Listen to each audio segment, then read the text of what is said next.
someone who believes in Carl Sagan's adage that extraordinary claims require extraordinary evidence.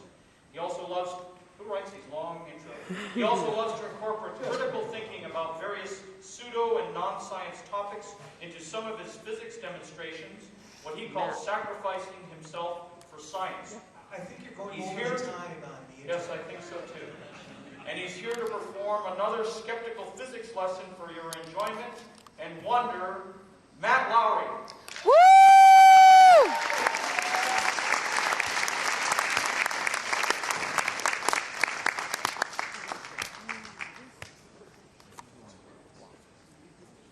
Yeah, it's not.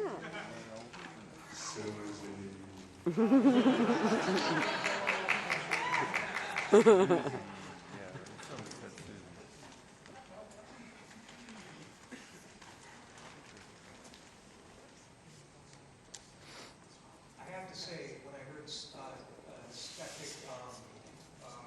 skeptical teacher, I was expecting a little schoolgirl outfit. I may have to take some points away from that. He's psyching himself up. Susie makes it.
Thank you, and I'm glad to be back at the second annual Ham Party Talent Show. This is great.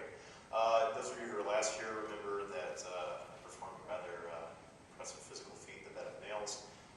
No, this year I'm not being hit. This year I'm doing the hitting, and I'm going to share with you yet another of my demonstrations that I do for my students that sort of sneaks in a little bit of skepticism on the side, so to speak.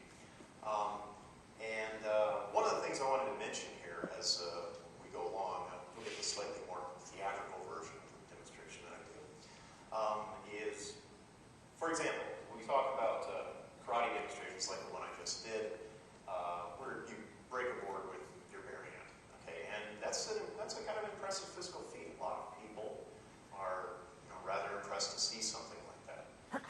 I'm going to explain how all of this works, okay?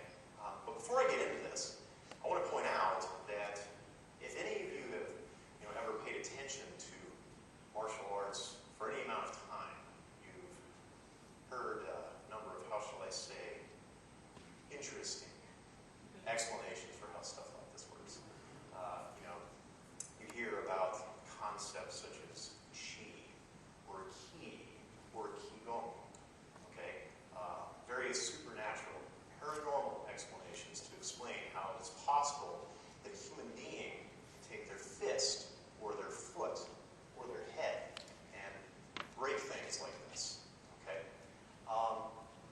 Well, then there's me. I teach physics, right? And I'm here to tell you that that's all you need to explain what's going on. The physics that we understand that governs, say, how cars crash together, the collisions of subatomic particles, it's all the same physics that explains this stuff. We can measure it, we can quantify it, we can prove it. No rule required, okay? And it's true that I'm a black belt. I really am. I've been practicing martial arts for over 20 years.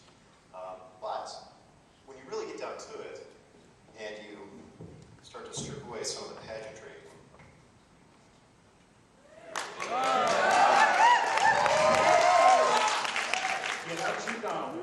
you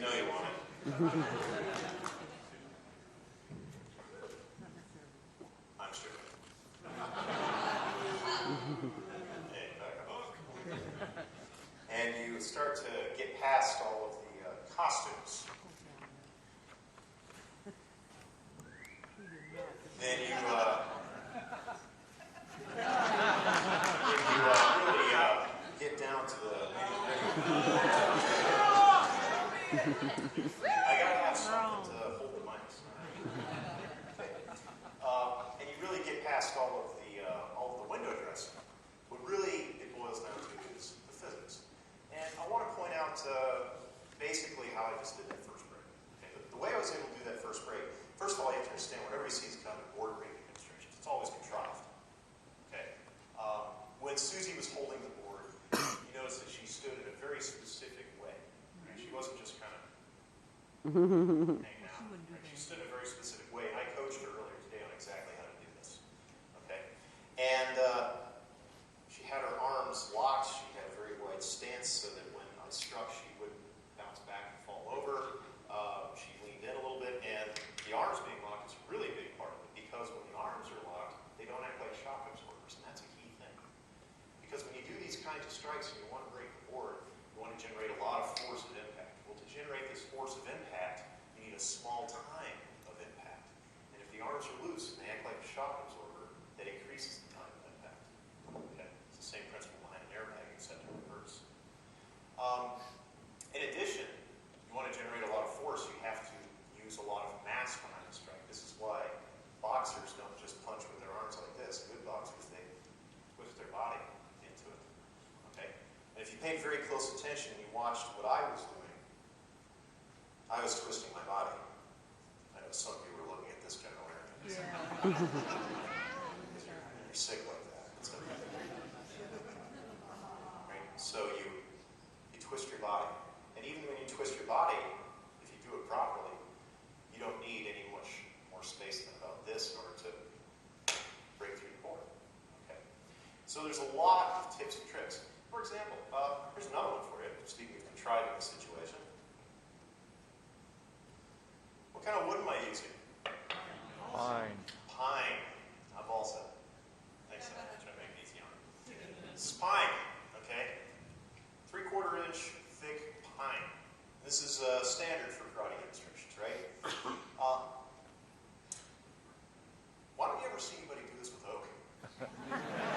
Mahogany. You know, I actually have seen somebody do this with oak twice, right? Once, twice. Okay. The other thing is, you break with the grain. Right? Structurally, the wood is weaker this way than this way. You try breaking this way,